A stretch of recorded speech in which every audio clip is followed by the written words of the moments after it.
विषय रहेगा आज का हमारा, वो है वर्ण विचार। उससे पहले मैं आपको बता दूं, ये टॉपिक भले ही बेसिक है हिंदी में और इजी भी है, लेकिन इससे जो क्वेश्चन बनते हैं आपके कॉम्पिटिटिव एग्जाम के लिए, चाहे वो DSSB हो चाहे KVS हो, ठीक है, उसके अंदर जो क्वेश्चन बनते हैं वो इस टॉपिक से 4 या 5 नंबर के आपके आते हैं।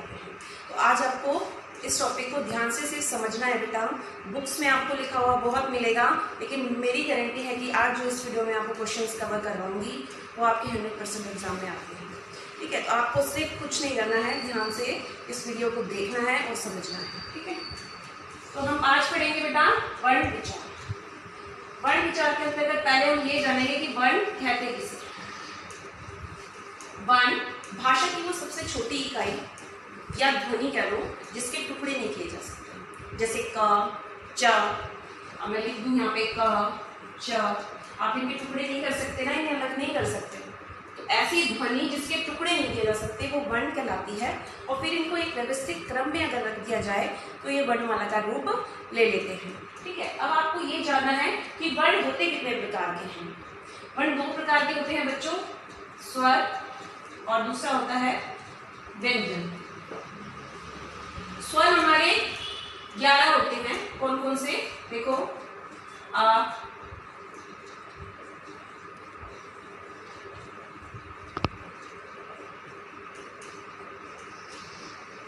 ओ और अ,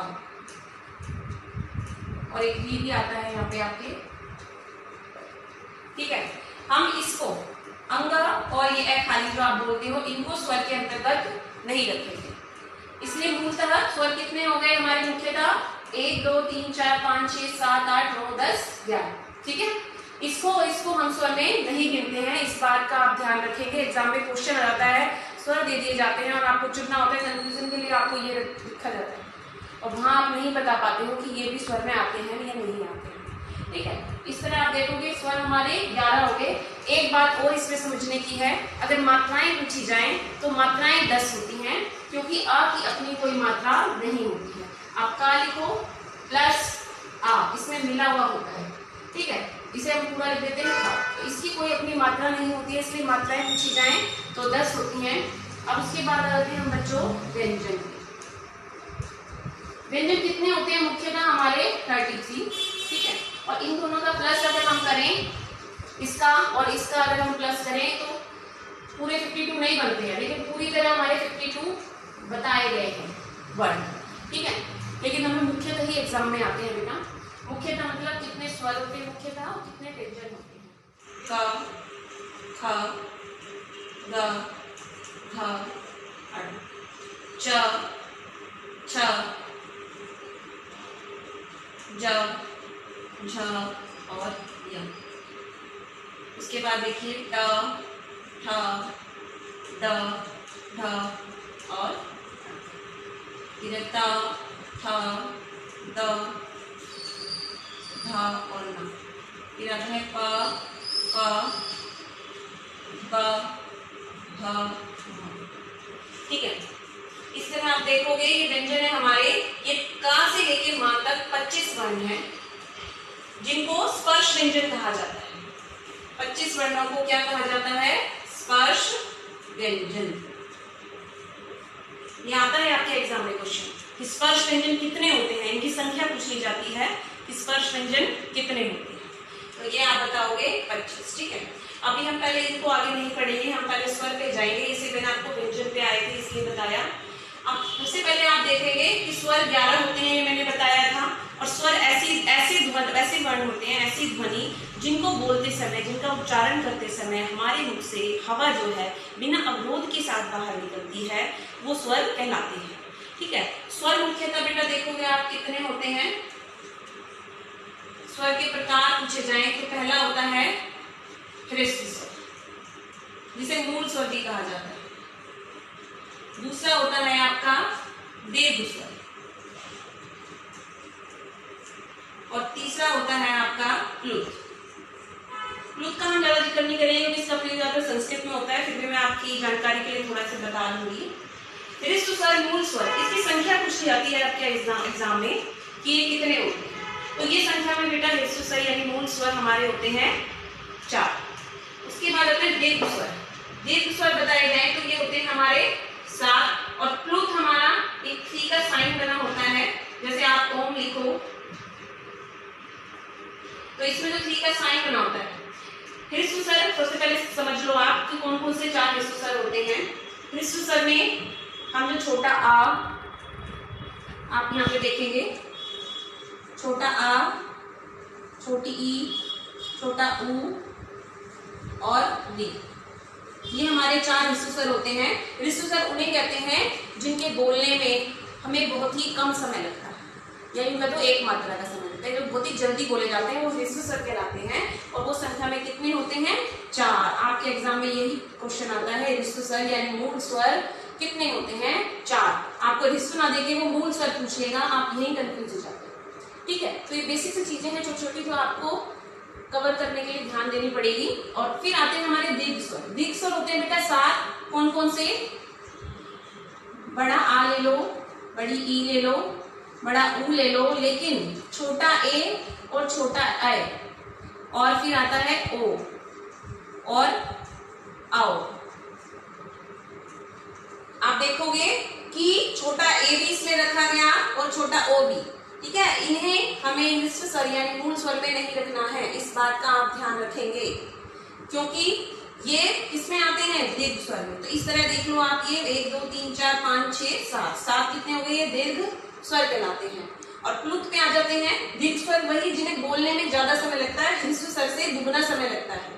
और प्लुत स्वर कहेंगे जिसमें ह्रस्व और दीर्घ तीनों से अधिक समय लगता है, वो आपके क्या कहलाएंगे? प्लुत स्वर। ठीक है, प्लुत में आपके साइन बना होता है, इसे जैसे आप बोलोगे ओम ऐसे लंबा करके तो ये लंबा साउंड जाएगा। ठीक है, इसलिए इसे प्लुत, इसका प्रयोग ज्यादा आपको नहीं ध्यान देना है। फिर आ जाते हैं हम व्यंजन पे। अब व्यंजन पे आ जाओ, मैंने आपको बताया क ख ग घ ड़ च छ ज झ य ट ठ ड ढ ण त थ द ध न प फ ब भ म। ये 25 वर्ण हैं जो कि हमारे क्या होते हैं? स्पर्श व्यंजन कहलाते हैं। ये 25 वर्ण हमारे स्पर्श व्यंजन कहलाते हैं। और अब व्यंजन, हमें व्यंजन को वैसे मुख्यतः कैसे समझोगे कि व्यंजन, जैसे मैंने स्वर में बताया, जिनका उच्चारण, जिन वर्णों का उच्चारण करते समय हमारी जो प्राण वायु अंदर मुख से जो हवा निकलती है वो अवरोध के साथ नहीं निकलती, तब वो स्वर होते हैं, लेकिन जब वो अवरोध के साथ निकलेगी तो वो व्यंजन कहलाते हैं। ठीक है, अब व्यंजन मैंने आपको बताया 33, 25 हो गए स्पर्श व्यंजन। ठीक है, इससे पहले समझने से पहले आपको एक चीज और समझनी पड़ेगी बेटा।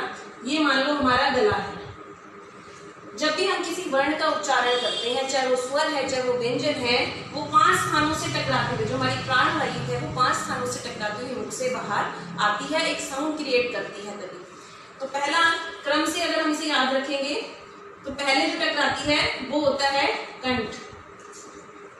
ठीक है, दूसरा फिर वो तालू से टकराती है, तीसरा फिर मूर्धा से, और फिर यहाँ आता है दंत्य से, और फिर यहाँ आता है ओष्ठ। ओष्ठ पे आके वो एक साउंड क्रिएट करती। इस तरह ये वर्ण साउंड क्रिएट करते हैं। आप इसमें ये समझोगे कि ये चीज मैंने क्यों बताई है, जिस क्रम से मैंने पहले बताया, कंठ से टकराती है पहले, फिर तालु से, फिर मूर्धा से, फिर दंत्य से, फिर ओष्ठ से। तो इसी तरह ये जो हमारे ये बताए मैंने 25 वर्ण, इनका उच्चारण स्थान भी यहीं से आपको याद हो जाएगा कि पहले मैंने क्या बताया था? कंठ, पहले कहां से टकराती है? कंठ, फिर दूसरा कहां से टकराती है? तालु, फिर तीसरा मूर्धा, ठीक है, चौथा दंत, और 5वां किससे बताया मैंने? ओष्ठ। ठीक है, एग्जाम में आपके इन्हीं के क्वेश्चन बन जाते हैं बेटा। क ख ग, इनका किसी एक वर्ण भी दे देंगे, घ का उच्चारण स्थान पूछ लेंगे और आपको कंफ्यूजन कर देंगे कि आप बताओ अब इसमें कौन सा उच्चारण स्थान है इस वर्ण का, तो आप बताओगे कंठ, अगर आपको ये तालिका याद है। ये बेसिक है बेटा, ये तो याद आपको रखना पड़ेगा। ठीक है, अब आ जाते हैं इसके अलावा हम, अब हमने 25 तो ये बता दिया आपके स्पर्श, 33 हमें पूरे करने हैं। फिर आ जाते हैं हमारे अंतस्थ। अंतस्थ में आप देखेंगे होते हैं हमारे 4 वर्ण। ये भी संख्या बहुत बार आया हुआ है एग्जाम में क्वेश्चन कि कितने होते हैं?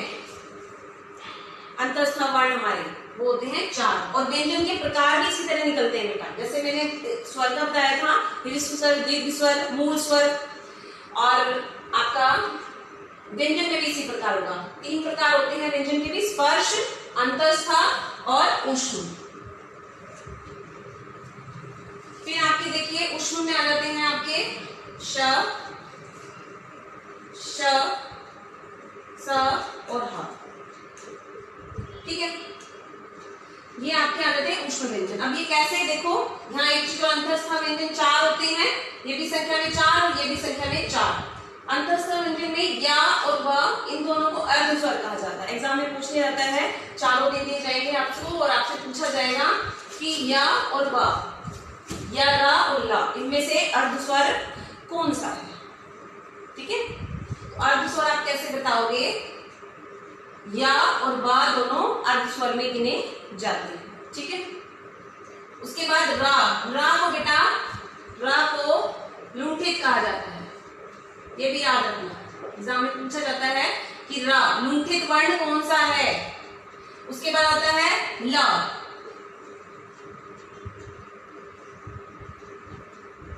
पार्श्विक, पार्श्विक वर्ण है ला, क्योंकि इसे बोलते समय आप देखोगे ला बोलोगे तो वो सीधा ना आके आपके साइड से टच होता हुआ निकलेगा मुंह से। ठीक है, तो इसी तरह रा को लुंठित, ऐसे याद रख लो, लुढ़कता हुआ रा बोला जा रहा है, तो ऐसे याद रहेगा कि रा को लुंठित कहते हैं, और ला को पार्श्विक, और अर्ध स्वर हमारे कितने हैं, 2, या और व। ठीक है, अब ये आते हैं 4 ऊष्म व्यंजन। ऊष्म व्यंजन में आप ये देखोगे श, श, श, ह, इन्हें बोलते समय ना मुख से जो हवा निकल रही है वो एक ऊष्मा के साथ बाहर आ रही है, इसलिए इन्हें क्या कहा जाता है, ऊष्म व्यंजन। ठीक है, अब इसके बाद आते हैं हमारे, ये तो मैंने 3 प्रकार बता दिए आपको व्यंजन के। उसके बाद आते हैं बेटा हमारे संयुक्त व्यंजन।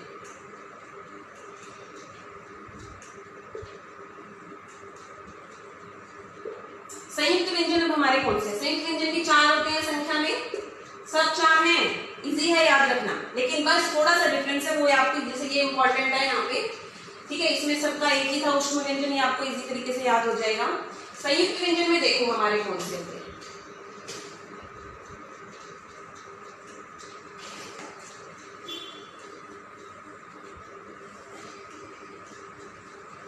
ठीक है, ये 4 हमारे संयुक्त व्यंजन है। अगर हमसे पूछा जाए संयुक्त व्यंजन कौन से हैं ऑप्शन में, तो ये चारों संयुक्त व्यंजन है।